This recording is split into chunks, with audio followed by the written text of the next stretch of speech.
Hi, my name is Jenny Lauren Dowden for Conduit News, and today, once again, we have Robert Steinbuch joining us. As many of you know, he is a law professor at the Bowen School of Law, but today he is here to talk about his primary race for House District 73. Hi there. Hey, Jenny, it's great to be with you today. And as you know, I'm here in my personal capacity, not representing the school. It's always a joy to be with you on Conduit News. Well, tell us a little bit about your campaign. Just recently, you announced your race for a House seat. That is the Little Rock area. We were talking about it. It's around the Riverdale area up to Cantrell, around the Pinnacle area. Talk to us about that district, just any updates and what you're hearing from voters there. Happy to do it. As you say, it's a long, thin district, new district. They're all new. And it runs from Riverdale out to Pinnacle Mountain and slightly south of Cantrell Road. And of course, it zigzags a little bit, so that's not exactly right, but essentially that's right. And this is a new district, as they all are, as I mentioned, that has the real potential to be a Republican district if we can get the right Republican to run in that position. The previous district that I live in or lived in, there's no way a Republican could win. And in fact, in the last election, no Republican ran. And that's sad, but understandable. So now I'm running to be the Republican to beat the Democrat, who really is a far left Democrat. And you can't get anything done in this legislature if you're a Democrat. They're 25% of the legislature. You need to be a Republican to get something done in this legislature. And by the way, you need to have Republican conservative values to get something done. So yeah, I was going to say that. A lot of people just have the R by their name, but that doesn't necessarily mean that they hold those conservative values. Well, it's interesting that you bring up that point, because my primary opponent, so I've gone on his Facebook page, his personal page, and his campaign page, and he's got a picture of his yacht. He's got a picture of him standing with a gold, expensive gold watch prominently displayed. And I don't begrudge a guy having some benefits of living and being successful in his work. But those are the things that you do see on his webpage. What don't you see on his webpage? The word Republican. He has not written on his either webpage the word Republican anywhere. Indeed, you know what he says? Well, I try to avoid partisan politics. Wait, what? You do realize that you're running in a primary, right? That's the definition, quite literally. Partisan means party. You're running for the party's nomination. If you're avoiding party politics, you shouldn't be running in the Republican primary. Run as an independent. So this guy has made no indication that he subscribes in his heart and on his website to Republican values. That's a problem. In fact, he's done the opposite. He says, well, I don't want to be involved with with political party politics. Well, if you're a Republican and you're a conservative, that's not your candidate. It's that simple. That's a problem. It is a problem. Well, most recently, and maybe people are seeing that, because most recently you have picked up several endorsements. Tell us about that. Yeah, I'm very proud. I got the endorsement of Gun Owners of Arkansas. I also got the endorsement of Reopen Arkansas. And now let's talk about each of those, because they really reflect my thinking and what I want to do in the legislature for the constituents of new District 73, and of course for all Arkansans, right? Because when we enact laws, it's not for this district, right? It's for the whole state. And so I want to work for the people of Arkansas, but I represent, hopefully, the people of District 73, meaning if I'm elected. Gun Owners of Arkansas recognize that I've been fighting for gun rights. Sometimes we call them Second Amendment rights. It's, it's a sort of a misnomer slightly, but we can use it. I think it conveys the meaning. I've been fighting for Second Amendment rights for years.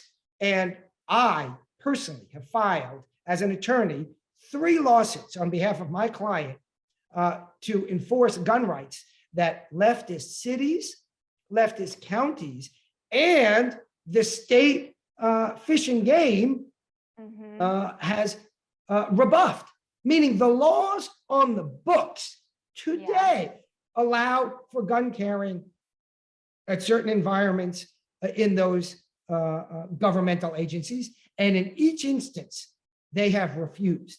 Why? Because some bureaucrat has decided that he or she is more important than the law and your gun rights. And what do I mean by your gun rights? What I mean is your right to defend yourself. You know, when I litigated, and I continue to, against the city of Little Rock, the attorney for the city of Little Rock came into court and said, well, the employees that work in the city hall, they're afraid if somebody walks in with a gun. Well, let me tell you, I'm afraid to walk up to City Hall. I'm afraid to walk in the street of Little Rock to get into City Hall. You want me to park my car somewhere outside of City Hall and walk to City Hall without a gun? You know that we've tripled the violent crime rate in Little Rock. So I'm afraid, and I'm a citizen. So I'm not concerned that the bureaucrat who's paid to be there by the citizens is afraid. I'm afraid for the hardworking citizens that have to go to City Hall, that have to go to government offices because government makes them go to those places. I'm mandated to go to those. Go ahead. Yeah, and they're able to do that because no one's holding them accountable. And so you mentioned they have these liberal leaders who let them get away with those things, but then no one's holding them accountable, which is why the lawsuits that you all are working on, they're so important. Yeah, that's exactly what I'm doing. I'm holding them accountable through the court system. And it's great to enact laws that enhance Second Amendment rights. And if elected, I will do that. But that's only one piece of the puzzle. And if those laws are not enforced by leftist municipalities, and they're the ones that are going to avoid the laws, not the conservative municipalities, then what good is that law? And we need people like me, which I will continue to do if I were elected as well, right? To litigate these cases. My primary opponent hasn't done that. My general opponent, who is a lawyer, hasn't done that. But of course, he's anti-gun. He's a Democrat. He would likely come out and tell you quite openly, I don't want guns in City Hall or anywhere else. To be clear, I'm speaking in the voice of my Democratic opponent, not me. So we know. Right, indeed. So that's why I'm so proud of that endorsement by the gun owners of Arkansas. And then the other endorsement, Reopen Arkansas. Jenny, you and I have talked quite a bit, and we've seen each other from time to time at conservative events. And not always, but sometimes you'll see me wearing a mask, meaning I, for myself, have chosen in certain environments to take certain precautions. Right. That's my choice. And guess what? Other people there have not. Not a single conservative has ever given me a hard time. Has ever said, Rob, why are you wearing masks? They don't care. They don't care. But go into a room of liberals and don't wear a mask and the sky is falling. Right? Because the liberals want to tell you what to do with your life. They're all about, hey, you know what I need to do? What I think is right for me. And you need to do what you think is right for you. And so Reopen Arkansas reflects this notion, which we are all individuals. We have individual rights, and those rights must be respected.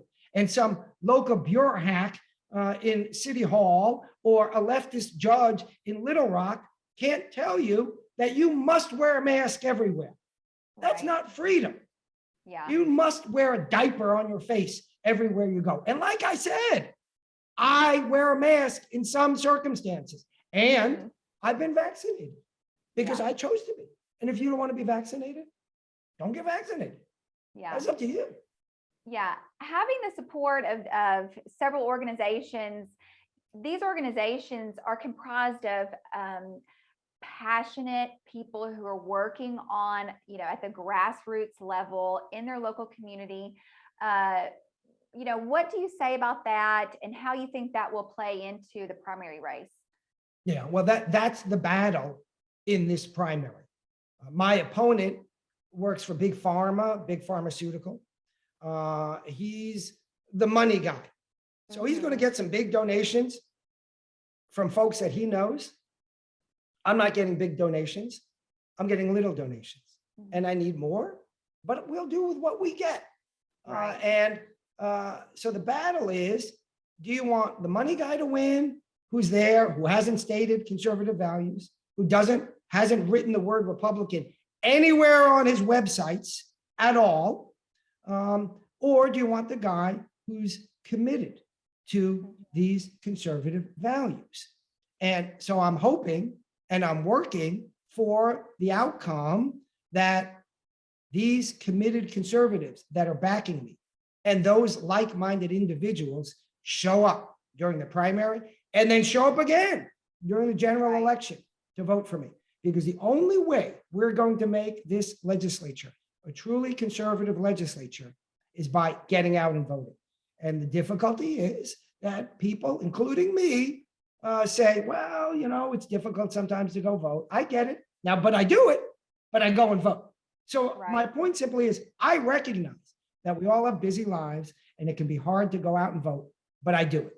And I'm hoping and I'm asking that the people living in District 73, the supporters of Gun Owners of Arkansas, the supporters of Reopen Arkansas, the supporters of freedom, and the supporters of conservative values vote in the primary. That's May 24th.